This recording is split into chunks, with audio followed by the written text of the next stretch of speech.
you're talking to kindergartners and crap. I said, do you know what self-esteem is? And a 5-year-old goes, Self-esteem is like when you're outside and it's real cold and you start to talk and steam comes right out of your mouth. And I asked one little kindergartner, I go, what's that little girl? She's kind of angry, huh? He goes, That little girl is an emotional porcupine.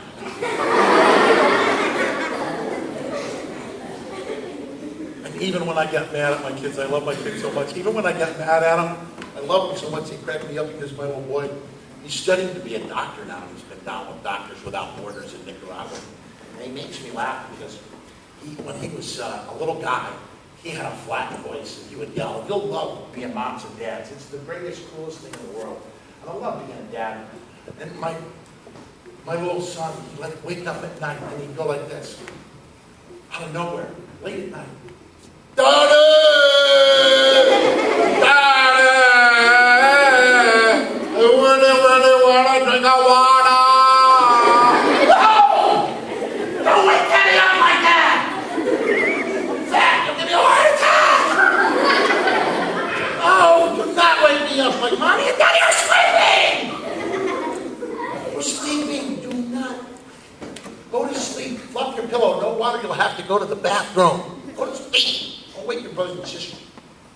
5 minutes goes by. Daddy! What?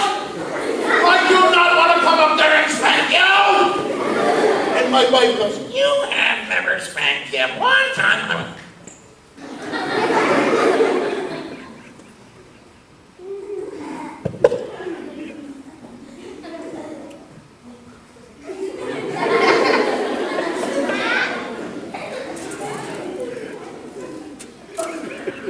and my wife goes,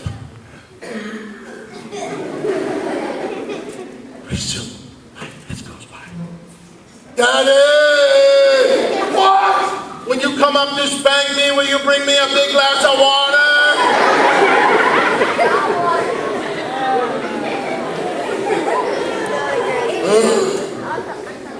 I learned.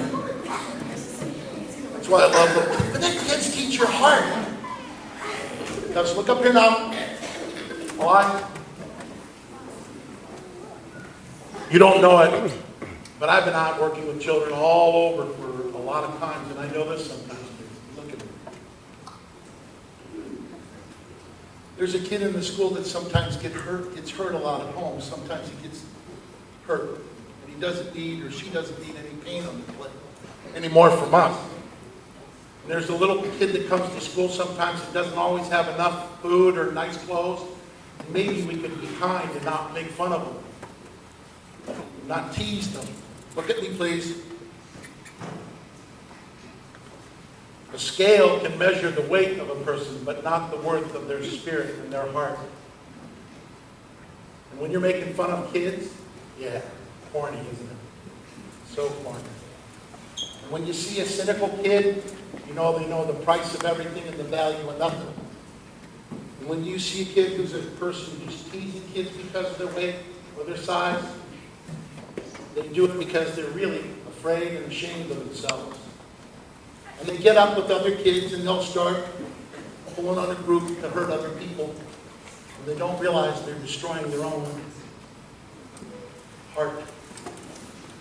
Because hurt people, but pain shared is pain divided. And joy shared is joy multiplied, where we help each other. Think with your hearts. Especially if you've been the one who got bullied and teased first, and now you've turned that poison. When you hate and pick on other people, it's like you drink poison and expect someone else to get sick and die. Think with your hearts. We love you. You're great kids.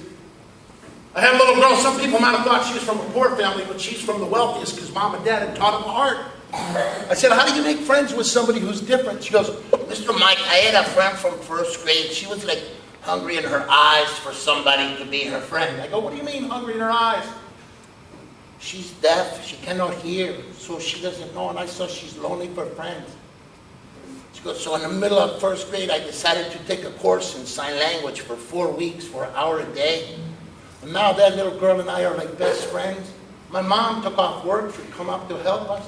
Now we're like best friends and I love her. She is mi corazón, which is the Spanish word for heart. And I go, wasn't that nice of your mom to take you up there every day? And she goes, well, yeah. Well, it was nice of me to go up there too. I said, what did you learn from learning to do sign language and to make sure she felt included? And she goes, now, I always listen a lot more with my eyes and my heart than I do with my ears and my brain. Listen now with your eyes and your heart.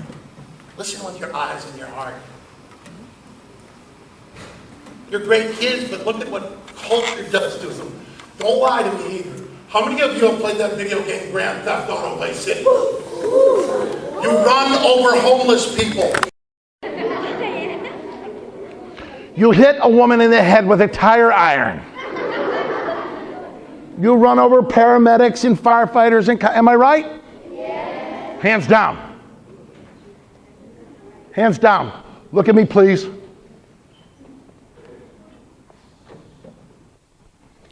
Think about just what happened here. I say we run over homeless people and there's laughter. Yeah, of course. Of course. Look up here. I say we hit a woman in the head with a tire iron. So now violence has become entertainment to us. Let me help you. The kids at Columbine that shot their classmates and killed them all played a lot of point and shoot video games. One of the men that invented the video game, look up here guys and do not talk, was quoted in the paper saying, I'm a deeply disturbed and sick person, and when the kids play that video game, they get sick in their head, but they're the ones that made me a millionaire. Your generation of kids playing a video game, and everybody goes, oh, it's just a video game, Mr. Pritchard, it's just a video game. But here's the point. I had a kid last year said, listen to the words. Mr. Pritchard, too many kids in America are crying with bullets instead of tears.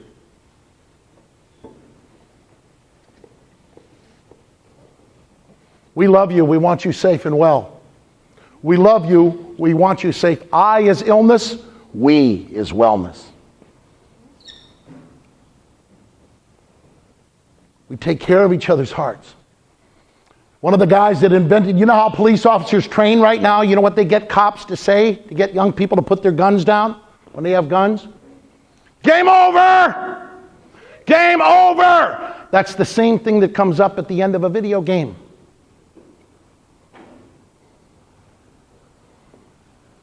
Many times the kid will just put the gun down because he thinks he's in a video game.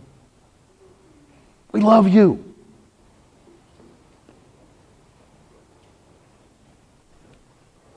You know what we do? We train our officers, we train people sometimes.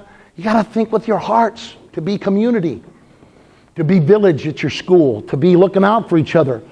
You don't have to use your words as weapons. You should use your words as shields to protect each other. Be a protector and connector of the vulnerable kids at school's hearts. Instead of making fun of the kids sitting all alone and lonely, reach out to them and get to know them. I speak to your heart. You know I speak truth. And if you drink that hate down, that poison down, it'll take you early if you're hating. Now, look at modern culture.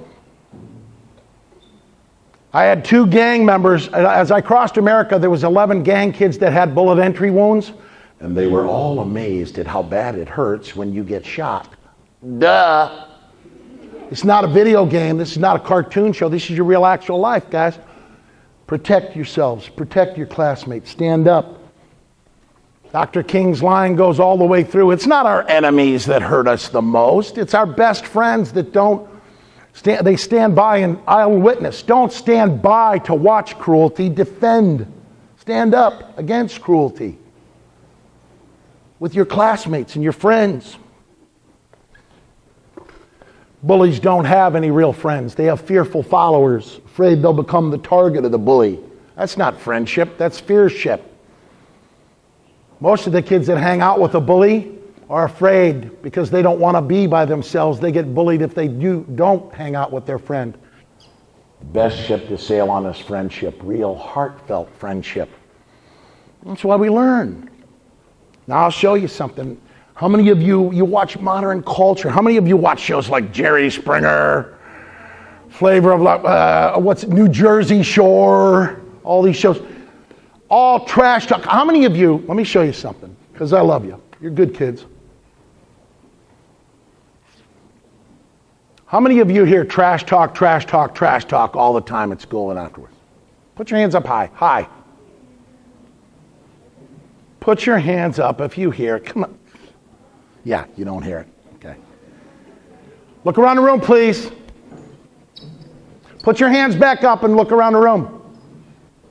Yeah, they hear it and you don't, because you don't want to put your hand up, right? Hands down. What's happening to us, guys? We get toxed up.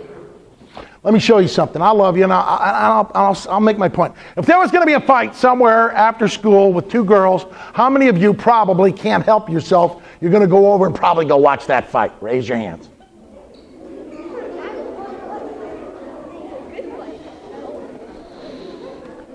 Look around the room, please. Hands down. Now, all of a sudden, because everybody's been watching all these shows, these trash talk shows, when the girls get, is it more likely when the crowd gets there they'll fight, or less likely? More. Why are they going to fight more? Because what's the crowd do? They cheer them on to fight. What do they start yelling? When one girl starts talking trash to the other, what's the sound the crowd makes? Because what does it become to you? What do you want to see? All right. Shh. What do you want to see? Yeah. And if you've been watching Jerry Springer, what do you start chanting? Jerry, Jerry. Right? All of a sudden, one girl slaps the other girl. Now what's the crowd do? Now she grabs her hair and punches her. What's the crowd do? Yeah. That's right, son. You're right. You live in your heart. You'll stay there. You'll stay healthy and well. Here's what you don't know that I know after 40 years on the streets. The little girl stumbles backward and her head hits a piece of sharp concrete sticking out, and she starts to not just ooze blood, she starts to pour blood coming out. What do most of the younger kids do? They run.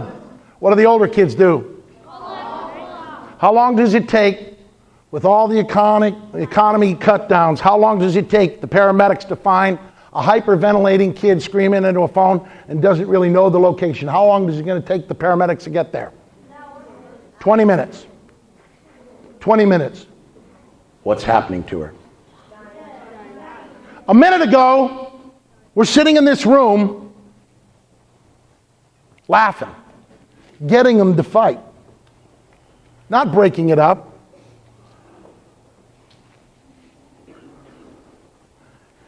And I don't want to think that any one of you would come up after and go, Mr. Pritchard, that could never happen. Tell me. Come with me for a day. I'll take you to places where it happens daily. Think. Think with your hearts. Think about what's happening to us. Don't tell us you're not soaked up in some of this sadness.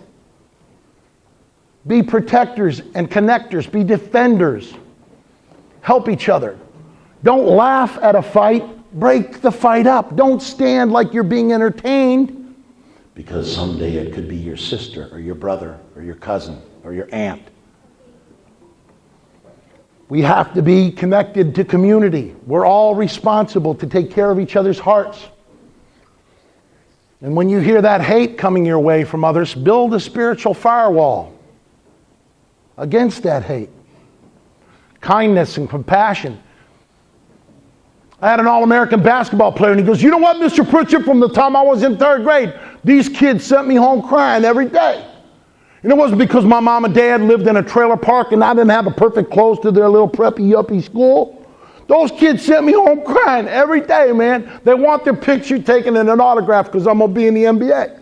But when I was a kid, they sent me home crying every day. And it was just because I had big ears. And I couldn't tell my mom, because she had big ears too.